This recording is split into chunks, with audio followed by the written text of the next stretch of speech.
this thing is going to be like bulletproof, literally. There's no way that anybody's going to crash this and have an issue. I'm positive that the stainless steel skin is going to be structural. I think that the outside skin on this vehicle is going to be pretty dramatic. That sort of stuff is going to make a gigantic difference. This thing is going to be extremely rigid.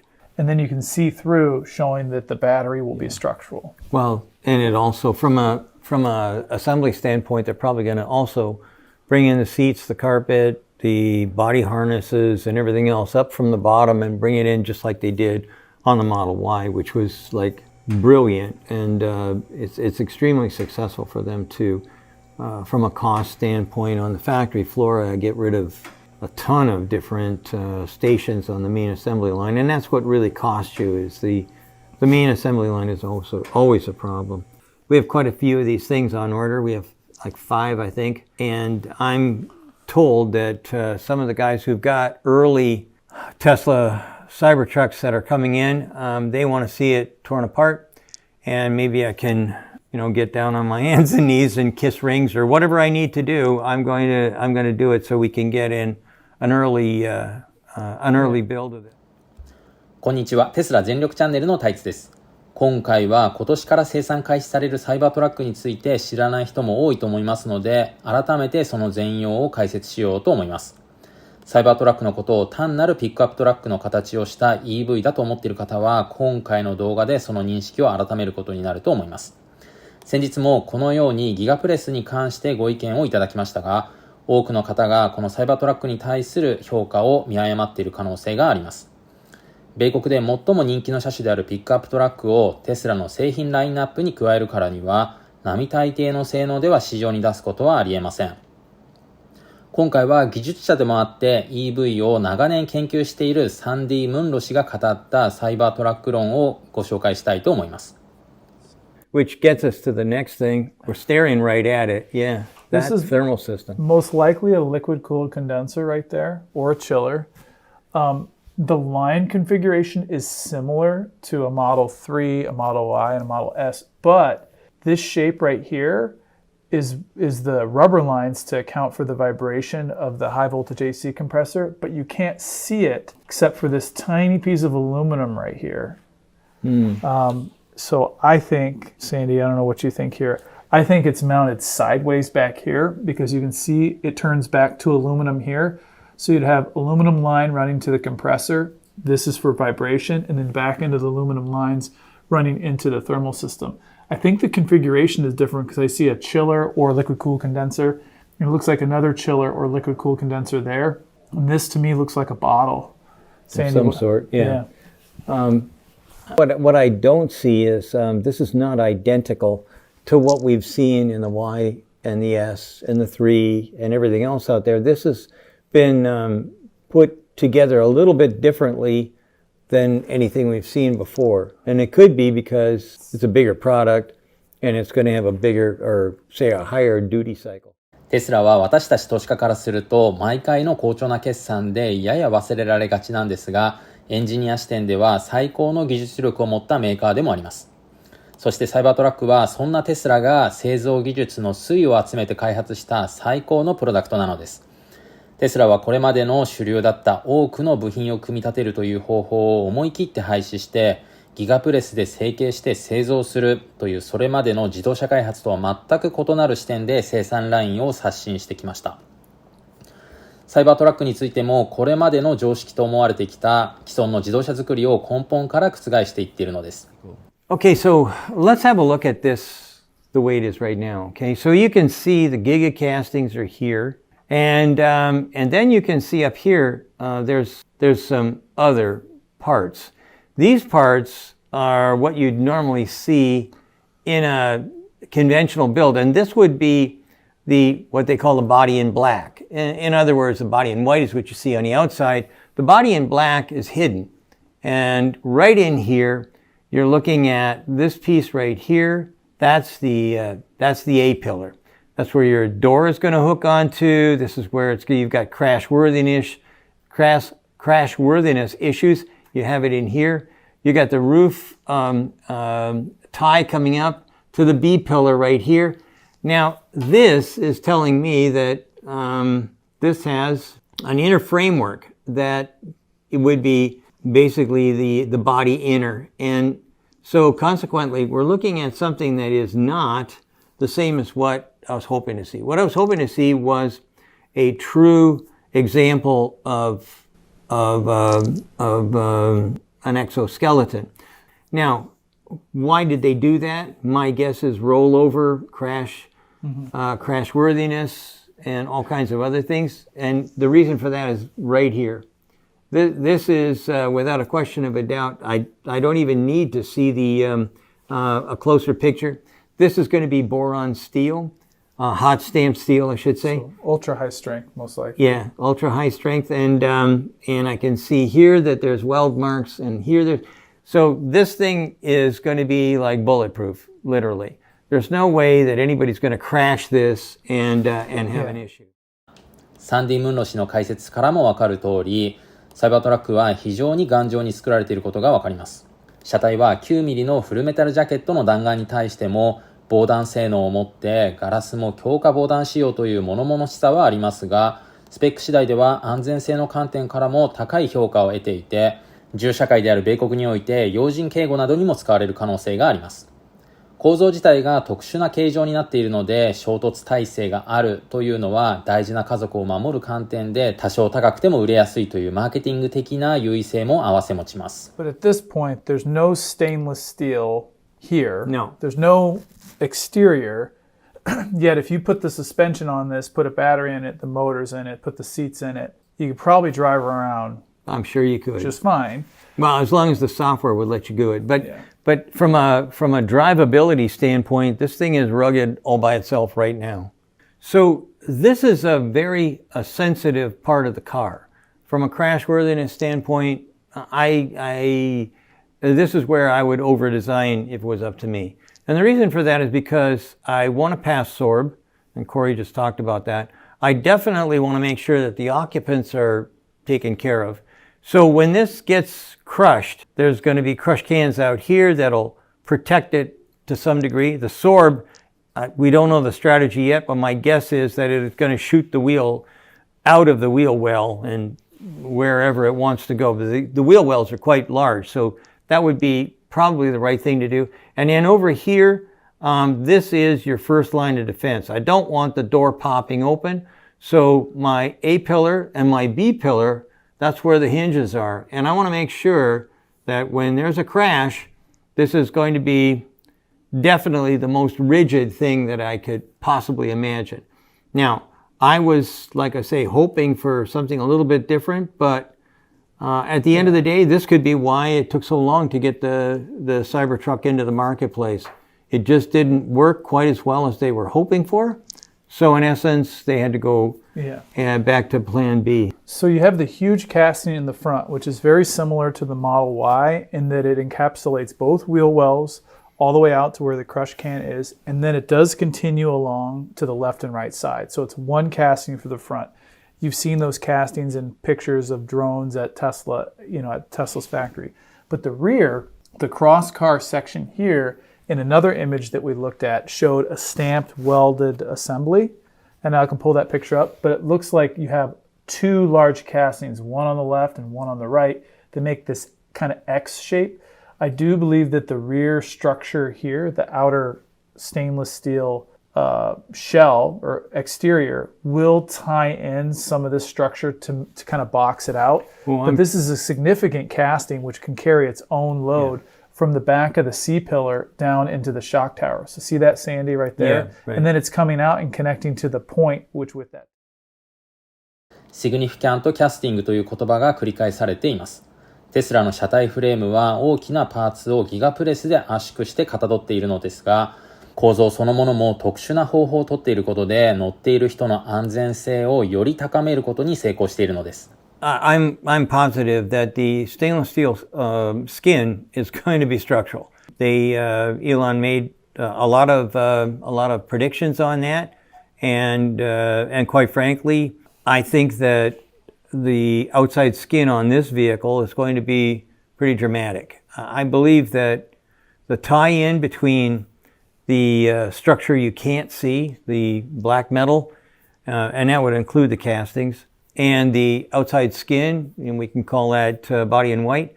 That sort of stuff is going to make a gigantic difference. This thing is going to be extremely, there's no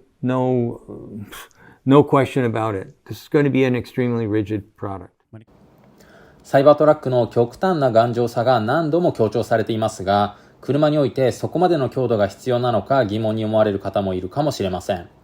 これは完全に私の持論なんですが、サイバートラックは強度そのもの、それ単体がセールスポイントになるわけではなくて、テスラはある種の話題作りとして生産方法や構造に対してフォーカスを集めているのだと思います。残念ながらこの映像はフェイクなんですが、この映像と同じくらい他の車と衝突してもびくともしないくらいの強度になると言われています。またテスラが公式に公開した衝突実験でも、衝突シーンがなんと全くなくて、衝突の直前に寸止めを食らっている視聴者に対して、サイバートラックの頑丈さを改めて意識づけることで話題性を作って需要を呼び込むというマーケティングにも成功しています。And then you can see through, showing that the battery will be structural. Well, and it also, from a assembly standpoint, they're probably going to also bring in the seats, the carpet, the body harnesses, and everything else up from the bottom and bring it in just like they did on the Model Y, which was like brilliant. And it's extremely successful for them to, from a cost standpoint on the factory floor, get rid of a ton of different stations on the main assembly line, and that's what really costs you. Is the main assembly line is also always a problem. 損益計算書の製造コストの一部として乗っかってくる生産ラインの稼働コストというものは決して無視することができません。サイバートラックの製造シーンで最も驚くべきなのは、こうした生産ラインの稼働効率を極限にまで引き上げるために、骨格というフレームワークを作った上で下から座席を挿入するという従来の生産方法とは全く異なる手法を採用している点にあります。テスラは年間で200万台の EV を製造しているということは、世界中にある工場で約15秒に1台を作るという離れ技を成し遂げていることに他なりません。このようなハイペースの生産ラインが年間を通じてほぼ人の作業なしに半自動的に稼働し続けていることから、生産ラインのコスト圧縮は全体の利益率にも直結することになります。生産方法を根本から変えることによるコスト圧縮効果は、私たち投資家の投資効率を大きく左右します。We have quite a few of these things on order. We have like 5, I think. And I'm told that some of the guys who've got early Tesla Cybertrucks that are coming in, they want to see it torn apart. And maybe I can, get down on my hands and knees and kiss rings or whatever I need to do. I'm going to do it so we can get in an early build of this. 実際のテスラ社を何度も分解してきたサンディ・ムンロ氏は、今回のサイバートラックも分解してくれるみたいなので非常に楽しみです。かつては世界をリードしていたトヨタもテスラの高い利益率の秘密を探ろうとしてテスラ社の分解を行いました。トヨタはこうした分解によってテスラのギガプレスのような製造方法を導入するなどの真似事をしていますが、それでもテスラほどの高い利益率を出すことは非常に難しいと思います。まるで芸術作品と言われるほどの考え抜かれた構造に加えて、最終成果物の表面的な真似だけでは到底太刀打ちができないほどのノウハウが生産ラインに詰まっているからです。I think that for the most part, Tesla's really done some amazing things. We've heard lots of speculation. I thought we were going to see about 350 miles out of this. Someone has come, put in a 331. Yeah.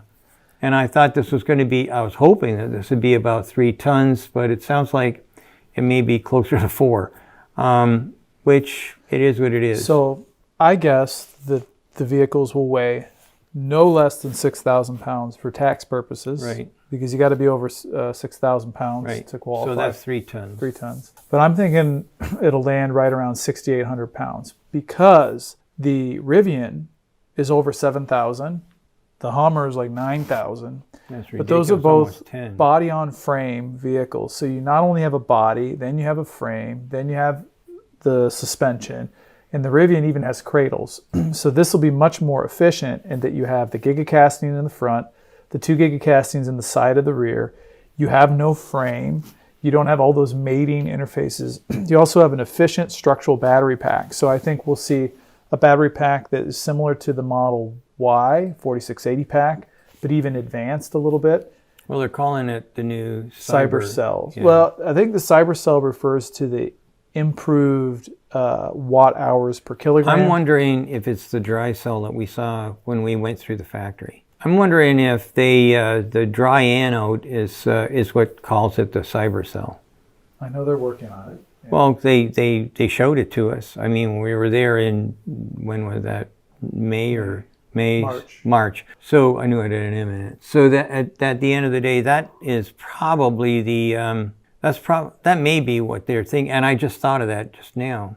I think the limiting factor for them to be able to produce the Cybertrucks will be their ability to produce 4680 cells to go in it. ここで言われているように一部のモデル Y などに搭載されている4680は従来の2170よりも高い性能を持つバッテリーセルと言われていますが、それでも生産ペース的には全テスラ車に搭載するほどの大量の数を作れていません。また今回サイバーセルと呼ばれるサイバートラック用に特別に設計されたバッテリーセルについては従来の4680バッテリーセルよりも 10% の性能改善が図られていると言われています。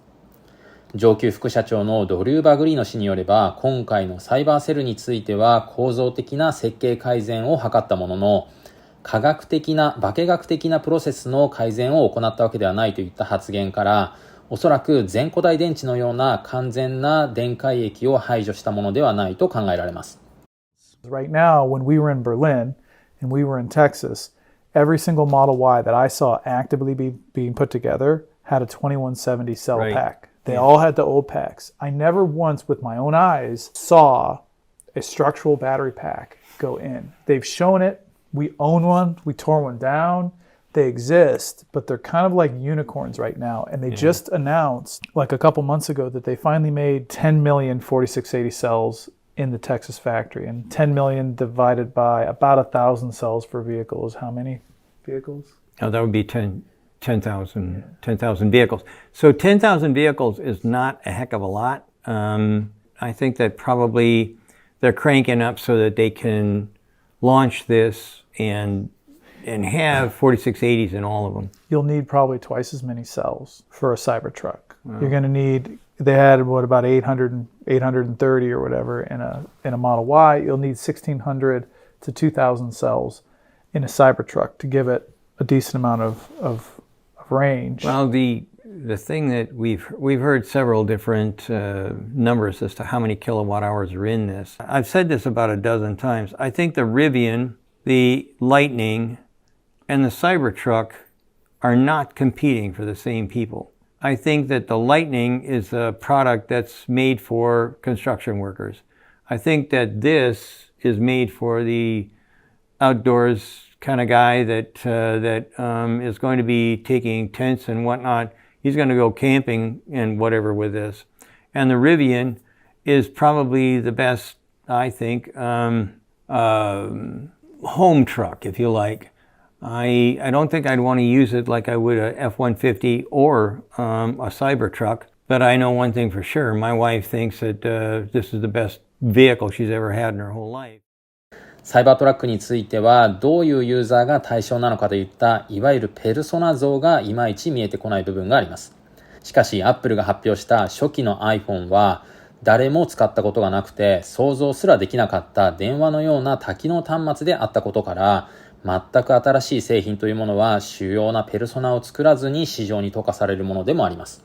そのためサイバートラックについても同様に今までのピックアップトラックに乗ってきた人たちが主体となるわけではなくて今までにない新しいものに関心のあるユーザー層に受けると言われています。このグラフは米国の州別の関心度合いの高いメーカーを色別に分けたものなんですが、黄色く塗りつぶされているジープを好んでいる地域は中西部に多いものの、比較的所得層の高い沿岸部ではテスラを好んでいる人たちが多いという調査結果もありますので、サイバートラックも iPhone のように米国から火がついて世界中に普及していく可能性はゼロではないと思います。しかし私たち投資家として本当にサイバートラックがどこまで売れるのかは未知数な部分もあります。最後にアメリカ人の中でサイバートラックを買おうとしている具体的な人物像に迫ってみようと思います。Save the Model Y. Can I add a little bit to that, Sandy? Sure, go ahead. So when we're out and about at these expos, we were in California at the Electrify Expo. We were in Vancouver and talked to some Tesla owners there. The most common thing I hear is, oh, I have a Model 3, but I'm waiting for my Cybertruck. Yeah. I have a Model X, but I'm waiting for my Cybertruck. I drive a Mach-E, but I have a Cybertruck on order. A lot of the conquests that Tesla is getting are from other EV owners that are drooling at the capability and the size and the range and the function you get from a truck. But I think they're not traditional truck buyers. I think they're people who want it for reasons that are beyond what you use it, what you need a truck for. このようにサイバートラックを購入するのはテスラもしくはその他の EV に乗ってみて乗り心地が良かったから2台目の車として所有したい人たちがターゲットになっているようです。現在のモデル S、X、3Y の性能が良かったことから全く新しいテスラの C 製品を買ってみたいというのはテスラがユーザーの信頼性を勝ち得ているという意味で良好な顧客体験の獲得を伴って成長している証とも言えます。サイバートラックと聞くと高くて奇抜なデザインで日本人からするとやや受け入れられづらい部分はありますが米国は所得格差は大きいものの平均的には日本の物価の 4,5 倍高くて6万ドルの自動車というのは日本でいうところの軽自動車的な買い物程度であると見ることもできるので決して高い買い物ではありません。また米国で最も人気な車種はピックアップトラックであることからサイバートラックも自然に米国民に受け入れられやすいことを想定できるのでテスラにとっての主力ラインナップの一つになると思います。日本ではめったにお目にかかることができないと思いますが投資家としてはその性能面に着目して現在190万台以上の受注のあるサイバートラックに対して今後も売れ行きを注目していきたいと思います。今回の内容は以上です。最後までご覧いただきありがとうございました。動画の内容が良ければグッドボタンを押していただけると嬉しいです。それではまた次回の動画でお会いしましょう。バイバイ。